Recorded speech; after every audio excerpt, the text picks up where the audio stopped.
tarjeta, ¿no? Sí, así está. Para que duerman y para que yo pueda decir.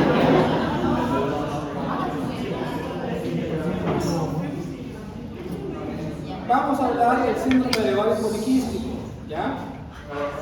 Entrando en la parte gonadal femenina, vamos a hablar de este que es la endocrinopatía metabólica más frecuente en la mujer en edad reproductiva, ¿ya? Antes de hablar de la patología como tal, tenemos que hablar de fisiología un poco, del eje, porque si no conocemos la parte del eje no vamos a entender nada. Hablando del eje gonadótrofo en la mujer, a nivel hipotalámico se produce... ¿Qué se produce a nivel del hipotálamo? Hablando del eje gonadótrofo. La GnRH, la hormona liberadora de gonadotrofinas, que va a estimular a la hipófisis a producir LH y FSH, la hormona luteinizante y la hormona estimulante del folículo, ¿verdad? Y estas dos van a viajar hasta la parte de los ovarios, donde van a estimular la producción de otras hormonas, que son los estrógenos y la progesterona. Y estas por su vez van a hacer una retroalimentación negativa, y es de esa manera que todo se mantiene en un equilibrio constante, ¿verdad? Esto de acá lo van a revisar más en ginecología, sin embargo es necesario que lo tengan en cuenta. Esto de acá es el ciclo menstrual femenino, ¿ya? Fíjense del día 1 al día 28. Fíjense acá, los picos de LH y FSH se producen en la mitad del ciclo, aproximadamente el día 14, ¿ya?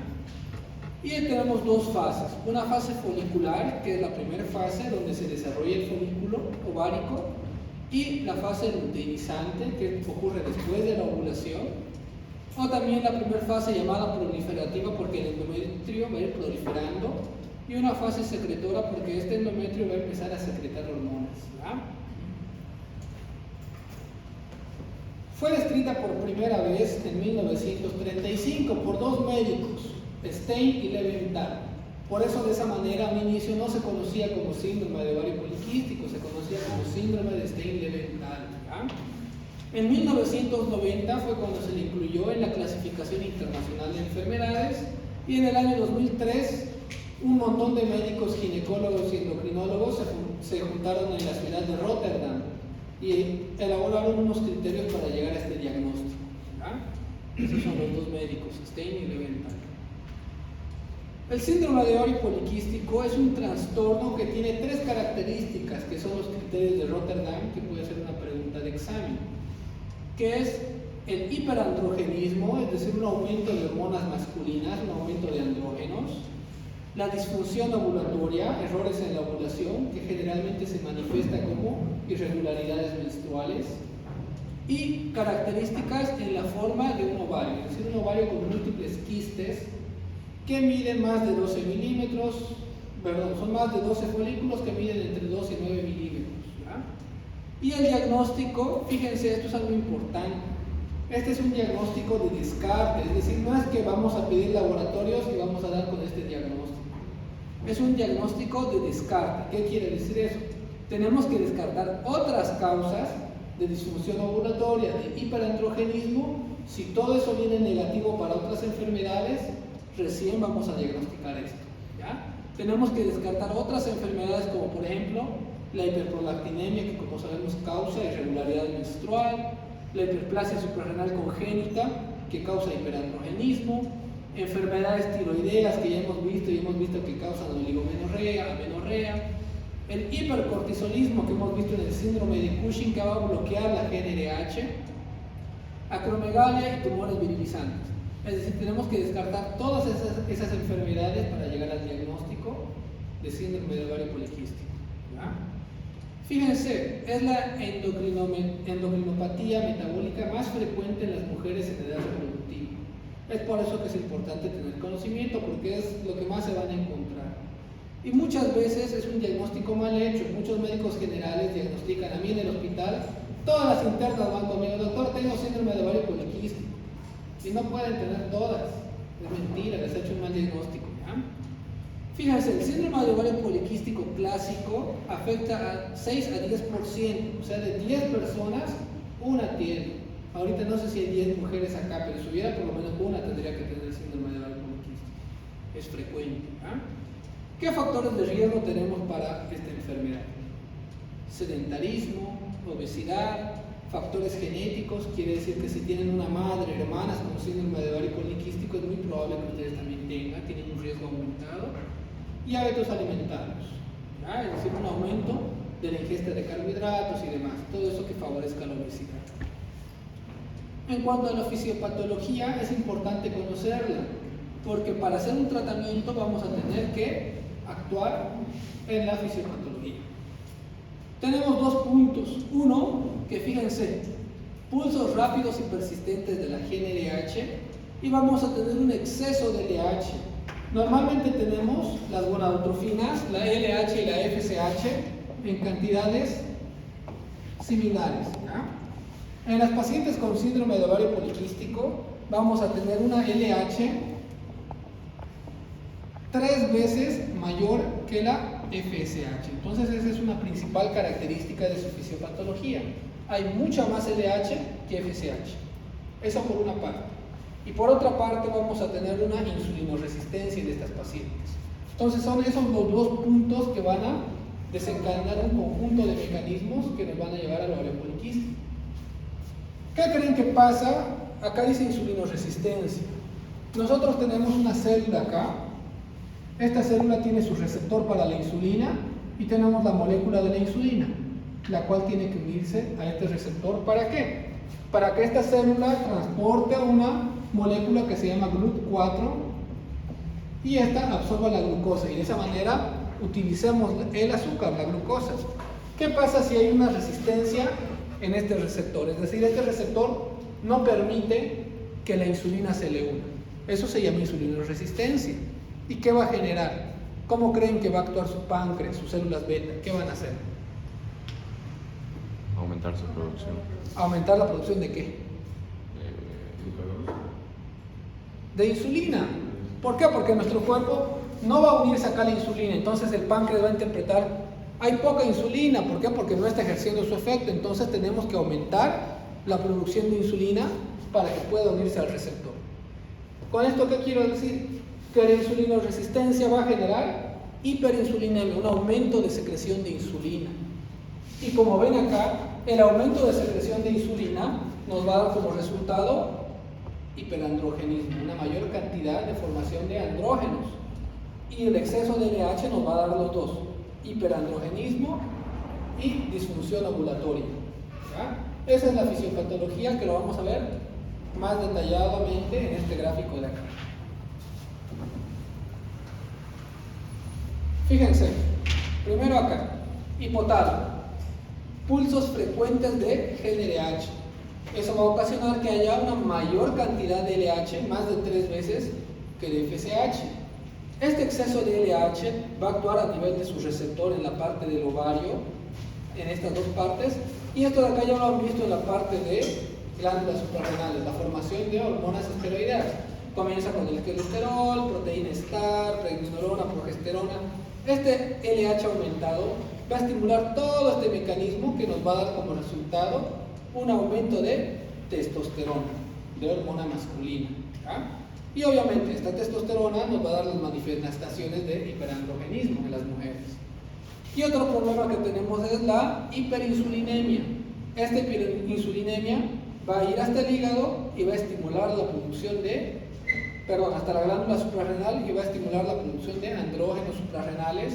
Va a ir también hasta la parte de ovarios, donde va a aumentar la producción de andrógenos, y también en el nivel del hígado, fíjense, va a reducir la SHBG. ¿Qué es la SHBG? Ya hemos visto en la clase primera.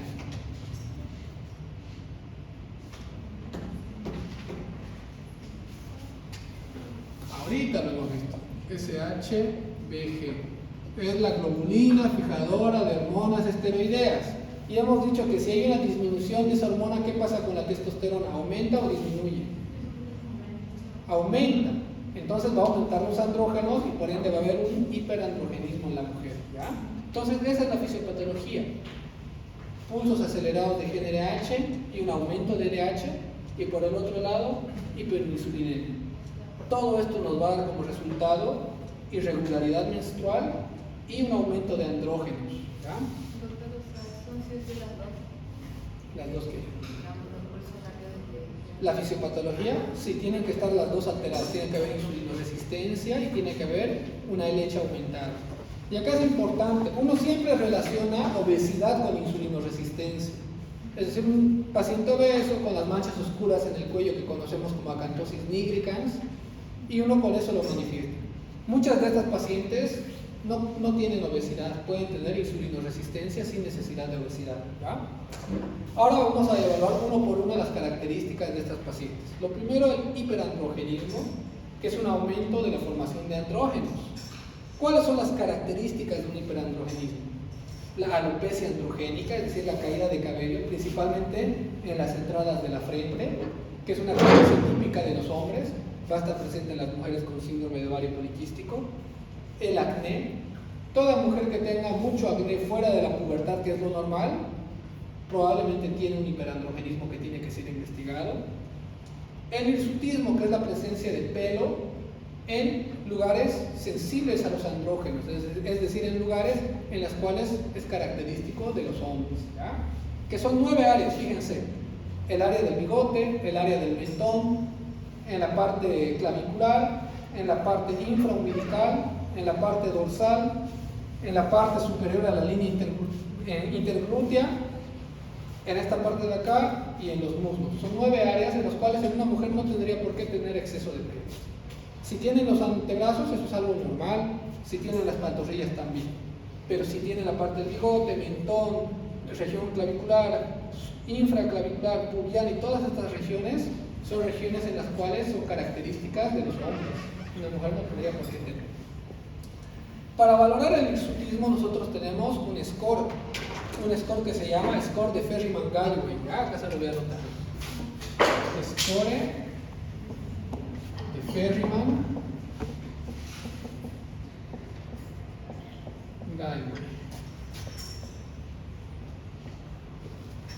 Ese score es esta tablita que están viendo acá.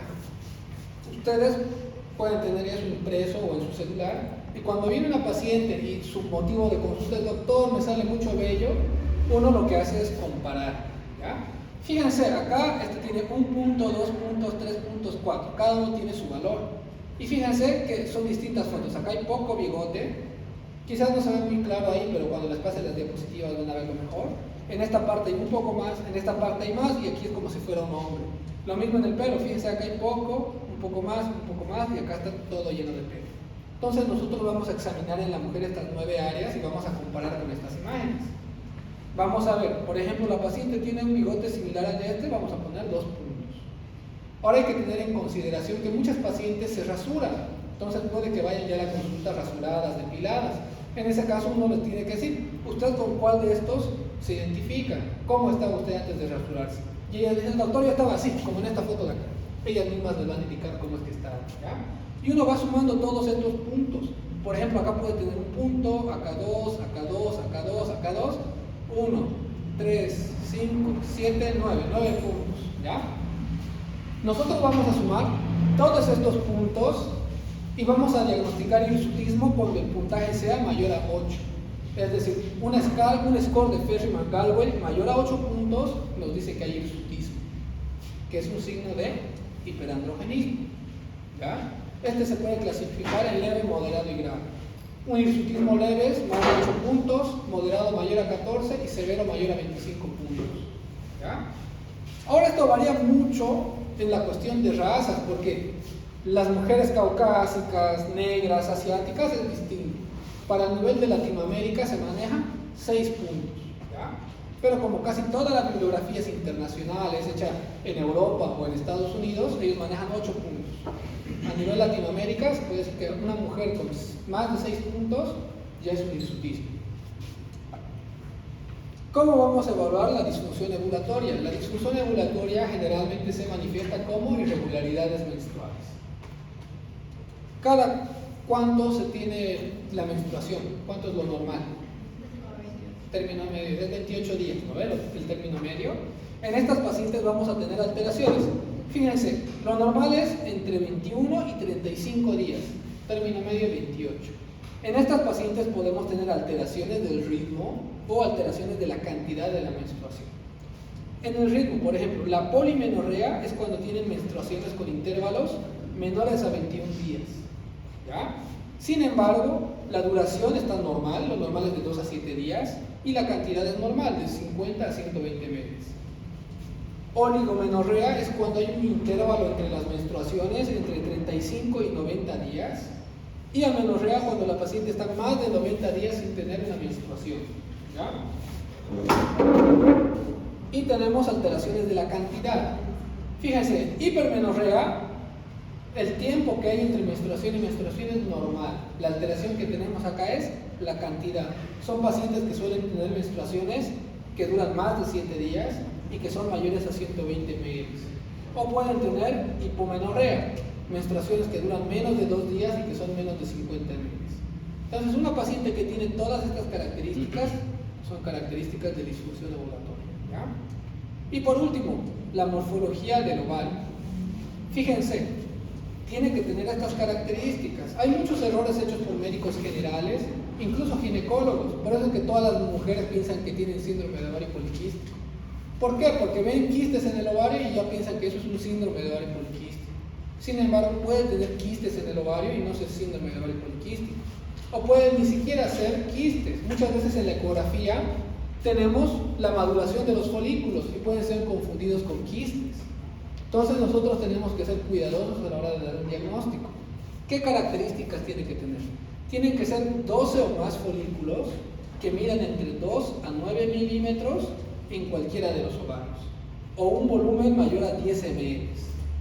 Esas son las características de un ovario poliquístico. ¿Por qué? Porque puede tener 10 quistes y ya no entra en esta clasificación. ¿Ya? Fíjense, este de aquí es un ovario normal y fíjense, acá está habiendo maduración de folículos. Muchas veces el ecografista, si no tiene experiencia, confunde esos folículos con quistes. Y este de acá es un ovario poliquístico con más de 12 quistes, entre 2 y 9 milímetros. ¿Ya? Fíjense. Esto de acá es importante tener en cuenta. ¿Por qué? Porque en una mujer que está empezando en la pubertad y adolescencia, no se debería hacer una ecografía para diagnosticar un síndrome de ovario poliquístico. ¿Ya?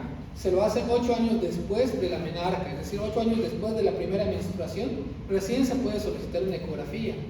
¿Por qué? Porque antes de esos 8 años podemos ver folículos que están madurando y confundirlos con quistes. ¿Ya? Ahorita vamos a ver los criterios en las mujeres adultas y adolescentes. Entonces, ¿cómo hacemos el diagnóstico? El diagnóstico está hecho con estos 3 criterios. Para llegar al diagnóstico, hemos dicho, fíjense, primero, anamnesis y exploración física, al igual que en todas las patologías que veamos. ¿Ya? Vamos a preguntarle todo acerca de su menstruación, cuándo fue la primera menstruación, es decir, su menarca, la fecha de última menstruación, con qué ritmo cada cuánto le viene, cuántos paños, cuántos modos se utiliza para ver la cantidad y demás. Entonces, todo eso. Tenemos que ver la parte nutricional y la actividad física. Hemos dicho que está relacionado con insulinoresistencia, con obesidad. Entonces, una paciente sedentaria que no hace actividad física, que tiene una mala alimentación, tiene un mayor riesgo de tener un síndrome de ovario poliquístico. Esto acá es algo importante, el impacto psicoemocional. Y eso es importante porque eso lo van a ver no solo en endocrino, en cualquier patología ustedes tienen que aprender a detectar un paciente con depresión. Estas pacientes, al ser muchas veces pacientes con obesidad, con hirsutismo, con acné, son pacientes que sufren bullying tanto en su lugar de desempeño laboral o estudiantil y en las redes sociales. Y entonces si ustedes detectan eso en la consulta, pueden referirlo al psicólogo, al psiquiatra y evitar un suicidio y demás cosas. ¿Ya? En la exploración física tenemos que valorar siempre el índice de masa corporal para ver si hay obesidad, sobrepeso. Tenemos que evaluar el perímetro abdominal, el hirsutismo con el score de Ferry-Mann-Gallagher, que ya lo hemos visto, alopecia androgénica, acné. ¿Ya? Después de todo esto de acá, pasamos al segundo paso, que son las pruebas de laboratorio. Hemos dicho que es un diagnóstico de descarte, es decir, primero descartamos otras enfermedades que nos causen irregularidad menstrual, hiperandrogenismo, y si descartamos esas enfermedades, recién llegamos al diagnóstico de esta enfermedad. Entonces tenemos que solicitar testosterona, testosterona libre, SHBG, dehidroepiandrosterona sulfatada, androstenodiona, 17-hidroxiprogesterona, prolactina, hormonas tiroideas. ¿Para qué? Para que todas esas vengan normales y recién poder hacer un diagnóstico. ¿ya? Una vez que descartamos todas estas otras enfermedades, recién podemos hacer el diagnóstico y lo vamos a hacer con estos criterios de Rotterdam. La paciente tiene que tener por lo menos 2 criterios positivos de estos 3. Es decir, puede que en la ecografía no haya nada, que sea una ecografía normal, pero si la paciente tiene ciclos menstruales alterados y tiene hiperandrogenismo, sea clínico o laboratorial, ya tenemos 2 criterios de 3. Entonces ya podemos catalogar como un síndrome de ovario poliquístico. Y fíjense acá, dice hiperandrogenismo clínico o laboratorial, es decir, no necesitan los dos. Si una paciente les viene con un Ferryman-Gallwey mayor a 8 puntos, con acné, con alopecia, ya no necesitan pedirle andrógenos laboratoriales. ¿Por qué? Porque clínicamente ya tiene un hiperandrogenismo. Si tiene eso y tiene este de acá, ya son 2 criterios. Ahora puede tener igual quistes en el ovario, puede tener alteraciones menstruales y puede que no tengan ningún síntoma de hiperandrogenismo, pero igual ya tendría 2 positivos de 3, igual es un diagnóstico de síndrome de ovario poliquístico. ¿Ya? Y por último tenemos que detectar todas las complicaciones metabólicas. Estas pacientes tienen un mayor riesgo cardiovascular. ¿Por qué? Porque van a tener alteraciones de la glicemia, de la presión arterial, de los lípidos, las dislipidemias. Entonces este es el orden en el que se hace. Examen físico en anamnesis, descartar otras enfermedades, principalmente enfermedades tiroideas, prolactinomas, hiperplasia suprarrenal congénita. Una vez descartado, evaluamos estos 3 criterios. 2 positivos de 3, ya tenemos un diagnóstico. Siguiente paso, ver el riesgo metabólico de la paciente, ver si tiene diabetes, dislipidemias, hipertensión arterial. ¿Ya? Fíjense, esto es básicamente lo mismo que les he dicho. Estos son los criterios de Rotterdam. Disfunción ovulatoria, lo evaluamos viendo si hay oligoamenorrea, alteraciones del ciclo menstrual, amenorrea, polimenorrea. Hiperandrogenismo clínico o bioquímico. Vemos si hay hirsutismo, alopecia, acné, todo eso. ¿Ya? Después de la segunda década, porque obviamente si nos viene una paciente de 13 años, es normal que tenga acné, ¿verdad? Pero si nos viene una persona de más de 20 años, ya no debería tener acné. Y morfología de ovario poliquístico, más de 12 folículos entre 2 y 9 milímetros con un volumen total de más de 10 ml. 2 criterios de esos positivos, ya tenemos el diagnóstico. Fíjense estos fenotipos. Hemos dicho que necesitamos 2 positivos de los 3 y podemos tener distintas combinaciones. Podemos tener combinado acá el punto 2 con el 3 con el 1, el 1 con el 2, los 3 juntos. O sea, hay distintas combinaciones y a eso le vamos a llamar fenotipo. El fenotipo 1, que es el fenotipo clásico, la presentación más frecuente, la clásica, vamos a tener los 3 criterios: hiperandrogenismo, alteraciones ovulatorias y quistes en los ovarios. Esas pacientes que tienen esas 3 alteraciones tienen 3 cruces de gravedad metabólica, es decir, tienen un alto riesgo de enfermedades metabólicas. El fenotipo 2 está compuesto por pacientes que tienen hiperandrogenismo y oligoovulación. Pueden tener una ecografía normal, ovarios normales. Y también tienen un alto riesgo metabólico, tienen 3 cruces. El fenotipo 3 son pacientes que tienen hiperandrogenismo y quistes en los ovarios, pero no tienen irregularidades menstruales, tienen 2 cruces, y el que menos riesgo metabólico tiene es el fenotipo 4. Tiene alteraciones menstruales y quistes en los ovarios, apenas una cruz. ¿Ya? Y esto de acá es básicamente lo mismo. En la parte de acá arriba estamos evaluando la parte ovulatoria, lo que está morado es hiperandrogenismo y la parte de acá abajo es la morfología ovárica. Fíjense, esto es de una mujer adolescente y esto es una mujer adulta. Todo lo que hemos hablado hasta el momento es de una mujer adulta. Fíjense, alteraciones menstruales menos de 21 días o más de 35 días, hiperandrogenismo más de 8 puntos en el score de Ferryman-Gallwey, hiperandrogenismo clínico, acné, alopecia, o puede ser bioquímico. Acá aumento de la testosterona total, aumento de la androstenediona, aumento de la dehidroepiandrosterona sulfatada. ¿Ya? Y el último, que es los folículos ováricos, más de 12 quistes, de 2 a 9 milímetros, con un volumen total de más de 10. Todo esto ya lo hemos visto, es una mujer adulta. Sin embargo, si se dan cuenta, es distinto en un adolescente. ¿Por qué? Porque en un adolescente que recién ha empezado con sus ciclos menstruales, es normal que estos ciclos sean irregulares al inicio. ¿Ya? Porque en un adolescente es normal que tenga acné. Y porque en un adolescente puede tener alteraciones en la ecografía y no necesariamente ser quistes, ser folículos en maduración. Entonces ya los criterios cambian. Fíjense, en este caso de acá, tienen que ser menor a 21 o mayor a 45 días. ¿Por qué? Porque es normal irregularidad menstrual en un adolescente. Fíjense, acá por ejemplo, el acné no puede ser acné normal, porque ella ya tiene acné, es normal en una puberta. Tendría que ser un acné severo para diagnosticarlo como hiperandrogenismo. El Ferriman-Gardwell tiene que ser mayor a 14 puntos. ¿Ya? Y fíjense acá, la morfología de ovario poliquístico ecográfico no es recomendada su utilización hasta 8 años después de la menarca. ¿Qué nos quiere decir? Que los primeros 8 años después de la primera menstruación no solicitemos una ecografía ovárica. ¿Por qué? Porque probablemente vamos a detectar folículos en maduración que el ecografista va a confundirlo con quistes. ¿Ya? Esto de acá no lo voy a preguntar en el examen, pero de todos modos es necesario que lo sepan para que no hagan un mal diagnóstico ustedes.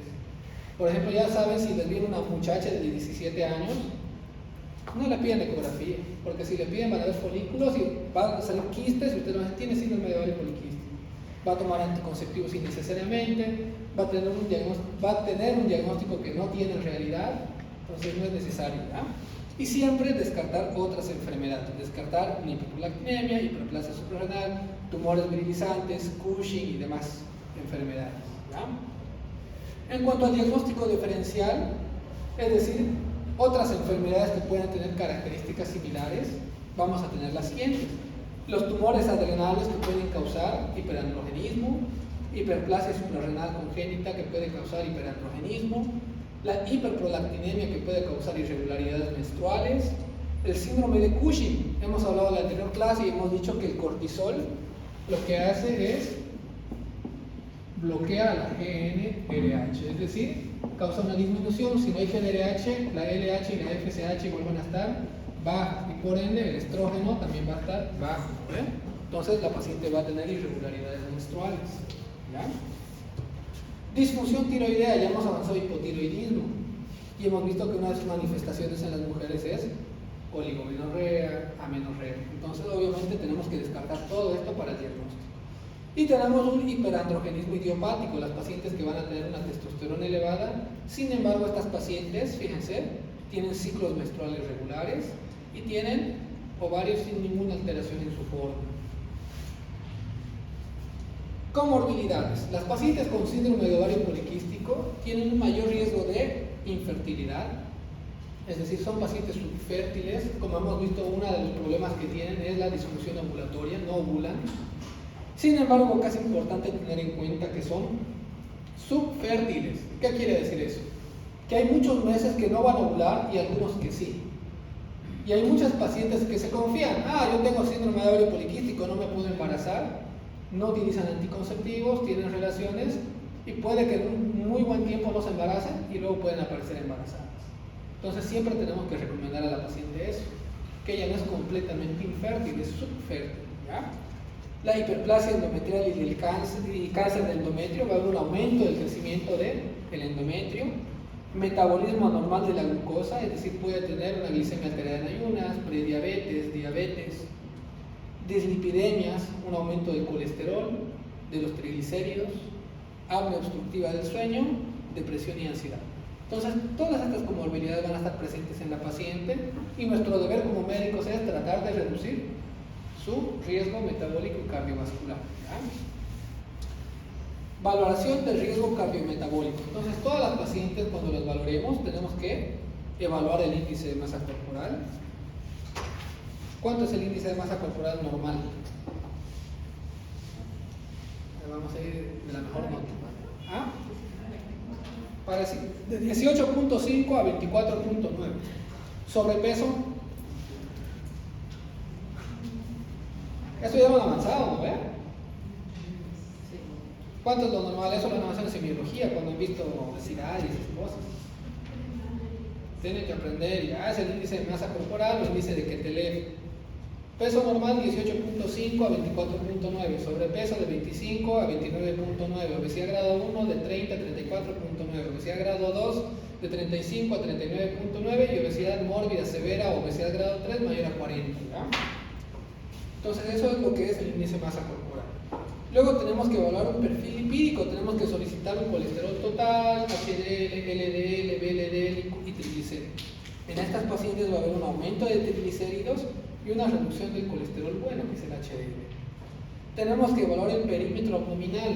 ¿Ya? Fíjense, lo normal en la mujer es menor a 88 centímetros y en el hombre menor a 102. Si nuestra paciente tiene más de 88, tiene una obesidad central, es decir, tiene mucha grasa visceral. Y ese es un factor de riesgo cardiovascular, aumenta el riesgo de infartos, de embolias. Tenemos que evaluar la presión arterial, hemos dicho que esta paciente tiende a tener hipertensión arterial, y una prueba de tolerancia oral a la glucosa, para diagnosticar probablemente una prediabetes, una diabetes o descartarla. Entonces una paciente tiene que ser valorada con todo esto. ¿Ya? En cuanto al tratamiento tenemos dos pilares fundamentales. Tratamiento no farmacológico, que son cambios en el estilo de vida, y tratamiento farmacológico, que es el uso de medicamentos que vamos a hacer. En el no farmacológico nos referimos a una vida, un estilo de vida saludable, una paciente con pérdida de peso, y eso cómo lo vamos a hacer a través de actividad física y un plan alimentario. ¿Ya? Esto es importante y les puedo decir que muchas personas lo subestiman, médicos generales, incluso internistas, especialistas subestiman el beneficio que tienen los cambios de estilo de vida. No hacen énfasis en eso, o sea, al paciente le dan directamente sus anticonceptivos, su metformina, y no hacen incentivo en esta parte. Y fíjense lo que nos dicen los estudios. La pérdida de 5 a 10% puede reducir los factores de riesgo cardiometabólicos, los niveles de andrógenos, mejorar la función menstrual, puede regularizar solo con pérdida de peso y posiblemente la fertilidad. 10%, eso es alto. Entonces nosotros siempre tenemos que recomendar al paciente actividad física y una buena alimentación. También tenemos lo que es la depilación mecánica. ¿Por qué? Porque estas pacientes en realidad no van a venir por ese problema. Vienen porque, doctor, me está saliendo barba, bigote, me rasuro. Vienen por ese problema, por problemas más sociales, porque la gente se burla de ellas y demás. Entonces, el medicamento que nosotros damos no va a hacerle caer el bigote que ya tiene o la barba que ya tiene. Va a impedir que crezca nuevo vello corporal. Pero el que ya está va a seguir ahí. Entonces, en ese caso vamos a hacer algún tipo de depilación mecánica, sea fotodepilación, electrólisis, cualquier tipo de rasurado. ¿Ya? Ahora, en cuanto al tratamiento farmacológico, ¿ya? Hemos dicho que tenemos en la fisiopatología dos alteraciones. ¿Cuáles son?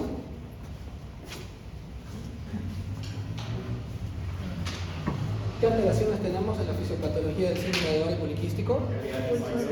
Exacto, tenemos una LH que va a estar aumentada y tenemos, ¿qué más? Una resistencia a la insulina. Entonces, para combatir esta enfermedad vamos a tener que actuar en esos dos niveles, en la parte de los picos de LH y de la insulinoresistencia. Y para eso tenemos los siguientes medicamentos. Primero, hablando del hirsutismo, tenemos la primera opción van a ser los anticonceptivos orales. ¿Ya? ¿Por qué? ¿Qué es lo que vamos a hacer con los anticonceptivos? Nosotros, nuevamente hablando del eje, tenemos hipotálamo que produce GnRH, tenemos la hipófisis que produce la LH y la FSH, y en el caso de nuestra paciente la LH va a estar más aumentada, y a nivel de los ovarios tenemos los estrógenos y la progesterona. ¿Lo ven? Con los anticonceptivos orales nosotros vamos a bloquear el eje, vamos a darle estrógenos y progesterona, y esto, ¿qué va a hacer nuestra hipófisis? Para la producción de... Va a disminuir, ¿por qué? Porque va a interpretar de que ya hay estrógeno, ya hay progesterona, no necesitamos producir más. Entonces eso va a hacer que disminuya tanto el FSH y principalmente lo que queremos, la LH. Y de esa manera la LH va a estar baja y no va a estimular a la formación de andrógenos, que es lo que hemos visto al inicio, ¿no ve? Fíjense en esta parte de acá, en la parte de fisiopatología.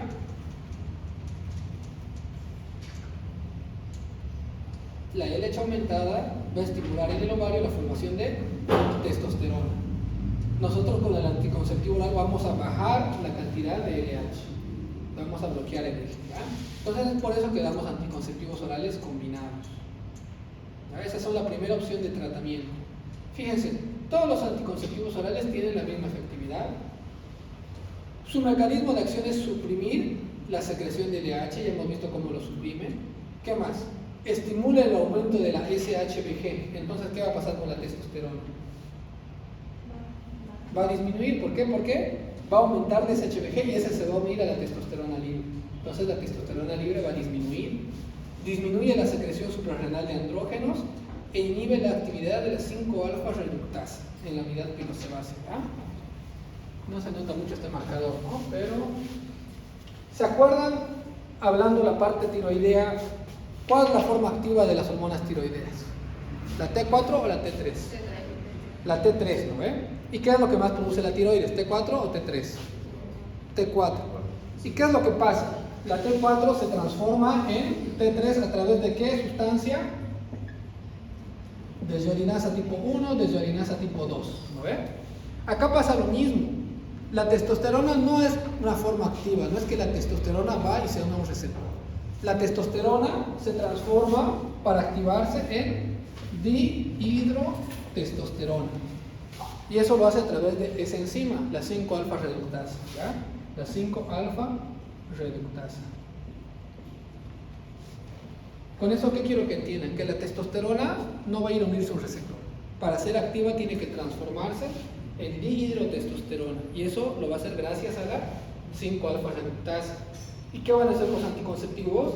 Van a inhibir la actividad de la 5-alfa reductasa. Es decir, van a bloquear la conversión a dihidrotestosterona. Y por ende no va a ir a unirse a la parte pilosebácea y no va a haber crecimiento de vello. ¿Ya? Eso. Ahora, este tratamiento generalmente uno le pide a la paciente que vuelva en 3 meses. En 3 meses la paciente ya tendría que tener un efecto beneficioso. Generalmente vuelven y le dicen, doctor, ya no me está saliendo bigote, ya ha disminuido la barba y demás cosas. Nosotros tenemos que esperar hasta 6 meses. Si dentro de los 6 meses hemos tenido una buena respuesta a los anticonceptivos orales, nos quedamos con anticonceptivos orales. Pero hay casos en los que a los 6 meses la paciente viene y dice, doctor, me sigue saliendo bigote, barba, pelo en todo lugar. En esos casos podemos asociar otro antiandrógeno más. Doctor, entonces siempre la paciente va a tener que tomar anticonceptivos para que ya esté viendo. Sí, por lo menos las guías recomiendan por lo menos 2 años. Y en 2 años retirar y ver la respuesta del paciente. Si vuelve nuevamente anticonceptivos. La única indicación para dejar de tomar los anticonceptivos sería el deseo de fertilidad, ¿ya? Que ahorita lo vamos a ver. Entonces, si después de 6 meses de tratamiento no hay mejoría de la paciente, podemos adicionar un antiandrógeno. ¿Qué antiandrógenos tenemos? Tenemos varios. Ustedes seguramente ya dominan bien lo que es la espironolactona porque lo han avanzado en cardiología, en parte de antihipertensivos, ¿no? Han avanzado en hipertensión arterial y seguramente han escuchado de la espironolactona, que es un antagonista de la aldosterona, pero aparte de eso es un antagonista del receptor de andrógenos, es decir, bloquea el receptor de andrógenos. Y de esa manera hace que los andrógenos no se unan al receptor y no haya crecimiento de pelo. Otros antiandrógenos que tenemos son el acetato de cicloterona, flutamida, finasterida.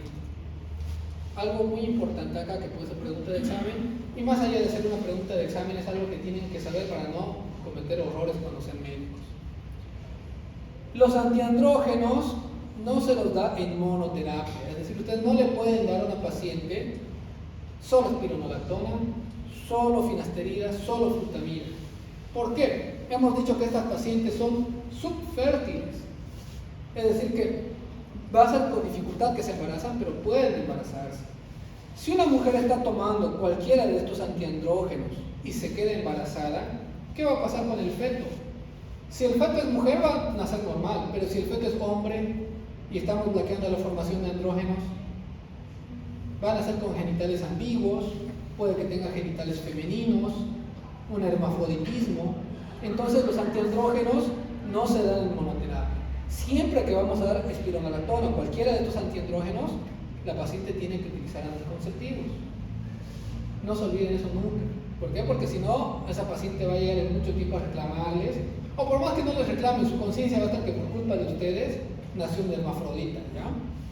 Entonces siempre tengan eso en consideración. Estas son las formas comerciales. El que yo más utilizo es este de acá, porque es un anticonceptivo oral y además de eso tiene acetato de cicloterona, que es un antiandrógeno. Y este de acá es la marca más conocida, espironolactona caldritis, ¿ya? Hemos dicho que vamos a tratar la leche y ya lo hemos hecho con esto. Ahora vamos a ver la parte de la insulinoresistencia. La insulinoresistencia lo vamos a tratar con la metformina. Vamos a hablar más a detalle de la metformina en la parte de diabetes, pero su mecanismo de acción es un aumento de la sensibilidad a la insulina. O sea, lo que queremos. ¿Por qué? Porque acá tenemos resistencia. Con la metformina vamos a tener sensibilidad. Vamos a hacer que esos receptores sean más sensibles a la insulina. Reduce los niveles de testosterona, fíjense, hasta en un 20-25%, o sea, en gran manera, en una manera importante. ¿verdad?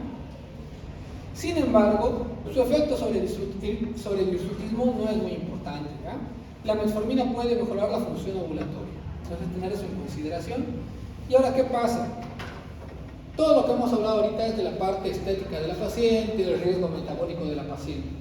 Pero obviamente va a llegar un momento en el que esta paciente va a querer tener hijos, va a querer embarazarse. Y obviamente si nosotros estamos con anticonceptivos no se va a embarazar nunca. Entonces, ¿qué es lo que tenemos que hacer en este tipo de pacientes? La paciente va a hacer el tratamiento por lo menos 2 años, ¿ya? Y en 2 años vamos a volver a verla, retirar los anticonceptivos y ver si mejora.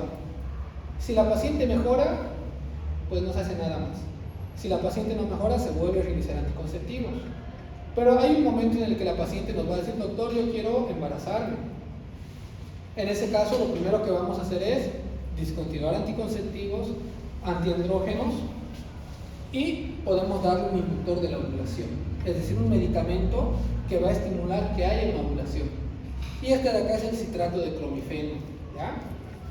Es un medicamento que se lo da entre el primer y el quinto día del ciclo menstrual y básicamente a la paciente le decimos entre el día 10 del ciclo y el día 14 usted se encierra en la casa con su marido, se viste de conejo y sin parar, y va a quedar embarazada. ¿Ya? ¿Por qué? Porque va a inducir la ovulación. El citrato de clomifeno lo toman 5 días y entre el día 10 y 14 es donde más tienen que tener relaciones sexuales para que se pueda dar la ovulación y un embarazo. ¿Ya? En el caso que el citrato de clomifeno no funcionara, podemos dar gonadotrofinas, es decir, podemos darle LH y FSH. ¿Para qué? Para que estimulen la producción de testosterona, estrógenos y pueda quedar embarazada. Muchas veces ninguno de estos tratamientos es suficiente y en esos casos vamos a lo que es tratamientos quirúrgicos. Antiguamente se hacía la resección en cuña, ¿ya? Que es esto, digamos, tenemos acá nuestro ovario, acá la trompa y acá tenemos los quistes. Antiguamente se hacía una resección en cuña, es decir, se cortaba esa parte, ¿ya? Actualmente, digamos, se hace otra técnica que se llama el drilling ovárico, que es lo que están viendo acá en imagen.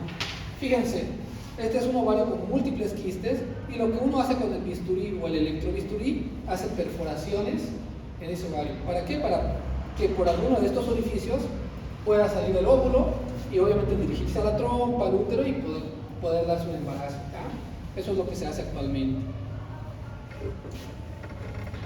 Y bueno, este es un repaso básicamente de lo que hemos visto. No farmacológico, modificación del estilo de vida. Acá es importante, la cirugía bariátrica en pacientes con obesidad grado 2 o más puede ser muy beneficiosa. Metformina. Acá algo que con el anterior grupo estaba hablando mucho, es algo que se está utilizando mucho, que seguramente escuchan ustedes, han escuchado, el Ozempic. No sé si alguno de ustedes ha escuchado. Que es un muy buen tratamiento para pérdida de peso, para obesidad. Es un medicamento que no hay en Bolivia. Yo lo utilizo con los pacientes porque tengo un contacto que trae de Brasil. En Brasil sí lo comercializan, ¿ya? Es un muy buen medicamento que lo vamos a ver a detalle en la parte de diabetes. Es para pérdida de peso, hígado graso, obesidad, ¿ya? Y acá lo mismo, anticonceptivos combinados, estrógeno y progesterona. Lo mismo, antiandrógenos, acetato de cicloterona, espironolactona, finasteride, dutasteride, todo lo que ya hemos visto, resumir una tablita, ¿ya? ¿Dudas? ¿No hay dudas? ¿La gonadotropina por eso utilizar otro valor? ¿Cómo? ¿La gonadotropina por eso utilizar otro valor? Se puede utilizar para la fertilidad, para que se embarace. ¿Para los varones también? También en los hombres con hipogonadismo, en los cuales el problema sea secundario. Si no produce FSH y LH, le podemos dar gonadotrofinas para que ellas vayan al testículo estimular, la espermatogénesis y la testosterona. ¿Ya? Terry, ¿puedes ponerle la luz, por favor? No se preguntas, ¿ya? para repasar. A ver si lo hacen con el grupo B, ha respondido todas las bien.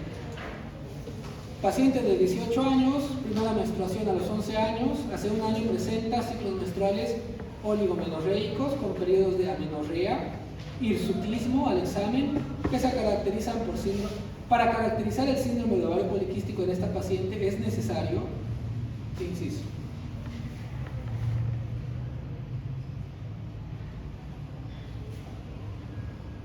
Les está dando una paciente adolescente que tiene irregularidad menstrual, tiene hirsutismo. Y la pregunta es, para llegar al diagnóstico de síndrome de ovario poliquístico, ¿cuál de estas es necesario?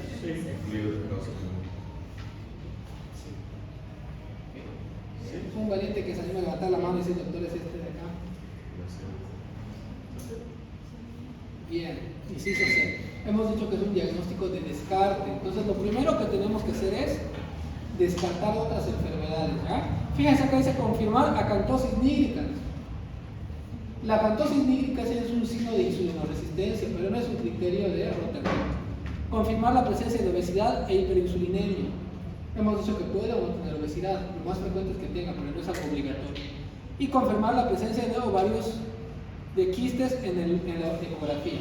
Para empezar, hemos dicho que no vamos a pedir 8 años después de la menarca. Y además puede tener hiperandrogenismo, irregularidad menstrual, y ahí ya no sería necesario que tenga quistes en la ecografía. ¿Ya? Entonces, está bien, inciso C. En el SOP podemos afirmar 1. La visualización de microquistes ovarianos múltiples en la ecografía es suficiente para establecer el diagnóstico. Inciso 2. El aumento de andrógenos eleva el aumento de estradiol por acción de la aromatasa 2. Inciso 3. Los andrógenos aumentados, además de la disminución de la SHBG, elevan la testosterona libre y el hirsutismo. ¿Cuál está correcto? ¿El 1, el 2, el 3, los 3?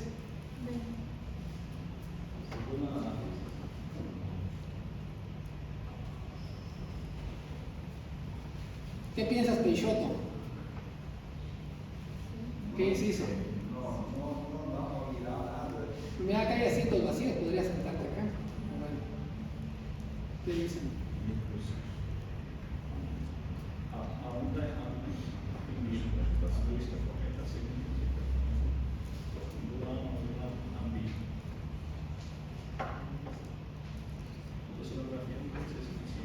Medeiros, Ravelo, ¿cuál creen? Fabiane.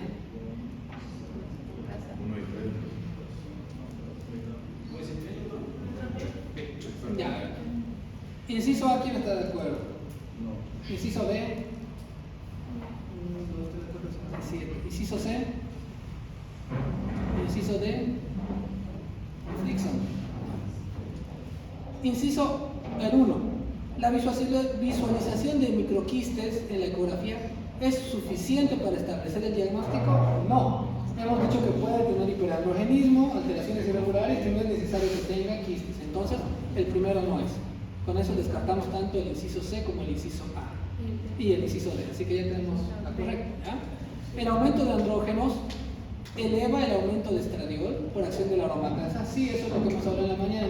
Hemos dicho que los obesos tienen bastante tejido adiposo, producen mucha aromatasa y eso transforma la testosterona en estrógenos.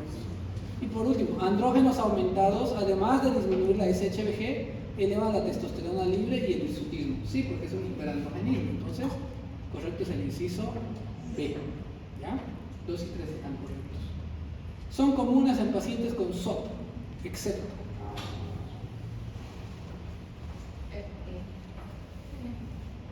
¿Qué anovulación? Anovulación. que no ovula. No ovula. Frickson, ¿qué dices? Trosis, para mí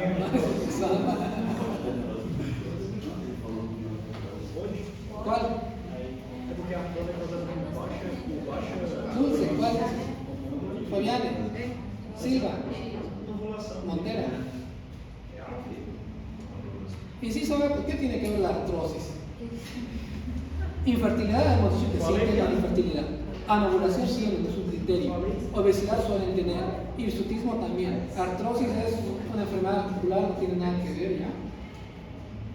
En relación al SOP, indica la alternativa incorrecta. ¿Cuál es?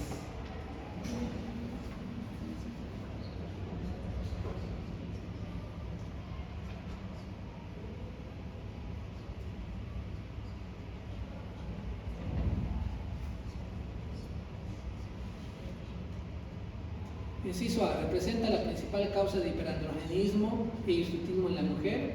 Inciso B, resistencia a la insulina, hiperinsulinemia y dislipidemia pueden ser observadas con frecuencia. Inciso C, el hiperandrogenismo observado en el síndrome de ovario poliquístico es esencialmente de origen ovariano. Inciso D, la actividad de la 5-alfa reductasa presente en la piel no tiene influencia sobre el aparecimiento de hirsutismo. Inciso E, cerca de 1/3 de las mujeres con síndrome de ovario poliquístico presentan hiperprolactinemia.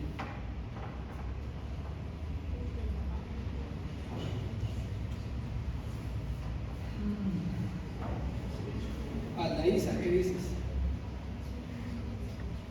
Terry. Que saque la cara por Perú. Dervis.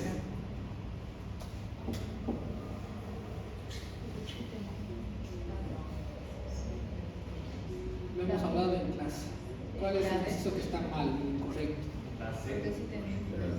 Ya, ¿quién piensa que es el inciso A? Levanta la mano. Inciso B. C. Ahí Leiciana y compañero más ahí. Inciso D. Inciso E. Ya. ¿Representa la principal causa de hiperandrogenismo e hirsutismo en la mujer? Sí, hemos dicho que es la endocrinopatía metabólica más frecuente en la mujer en la edad reproductiva. Entonces, eso es cierto. La resistencia a la insulina, la hiperinsulinemia y la dislipidemia pueden ser observadas frecuentemente. Sí, hemos dicho que es parte de la fisiopatología. Inciso C. El hiperandrogenismo observado en el síndrome de ovario poliquístico es esencialmente de origen ovariano.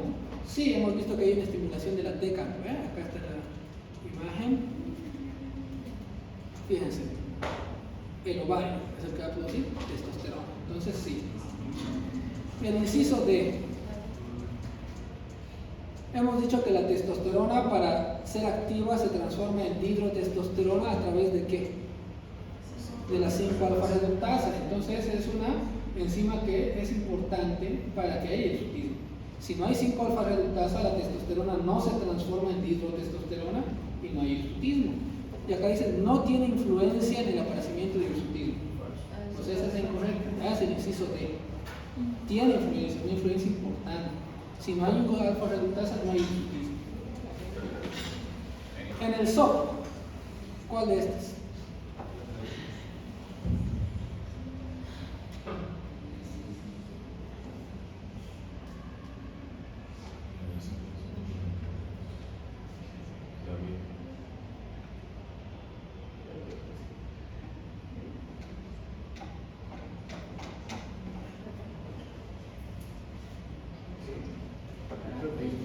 ¿Qué dicen?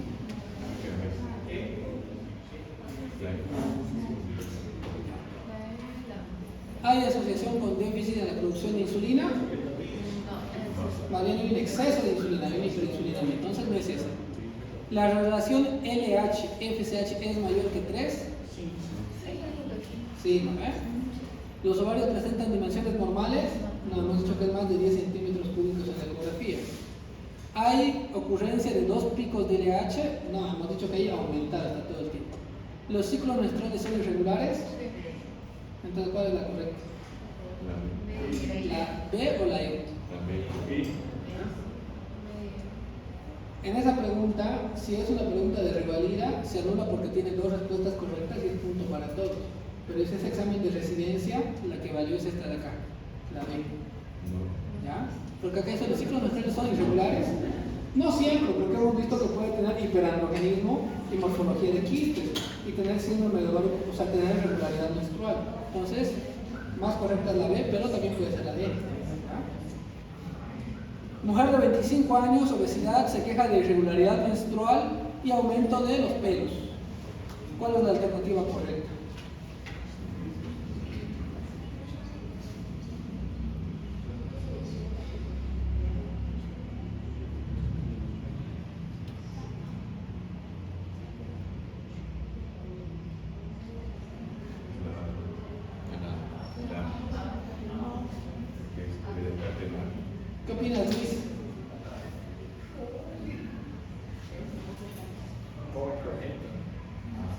Keynesiana que utiliza. ¿Qué opina Keynesiana? Dice acá la correcta. ¿Cuál es la correcta? Vamos a ir una por una, ¿ya? ¿Niveles séricos de FSH deberán ser superiores a LH?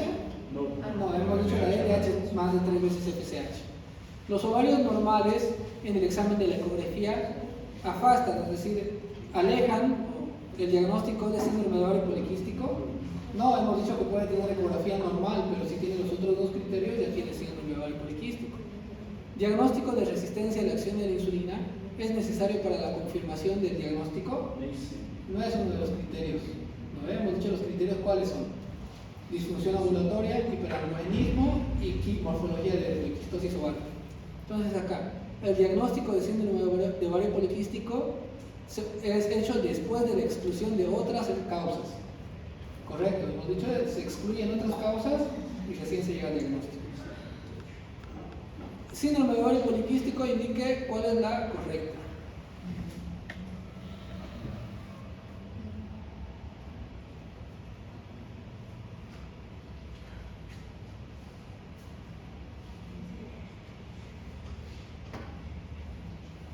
Creo que la vi. Siempre la vi.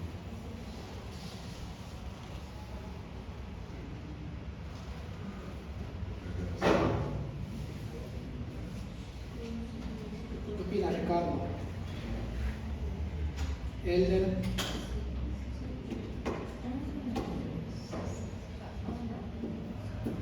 Aramayo. ¿Ah? Se los leo, ¿verdad? Inciso E. Es causa infrecuente de oligomodulación. Inciso B. La paciente con síndrome de ovario poliquístico raramente presenta señales de hiperandrogenismo. Inciso C. Las mujeres con síndrome de ovario poliquístico están con un riesgo aumentado de hiperplasia endometrial. Inciso D. Las pacientes con síndrome de ovario poliquístico no presentan resistencia a la insulina.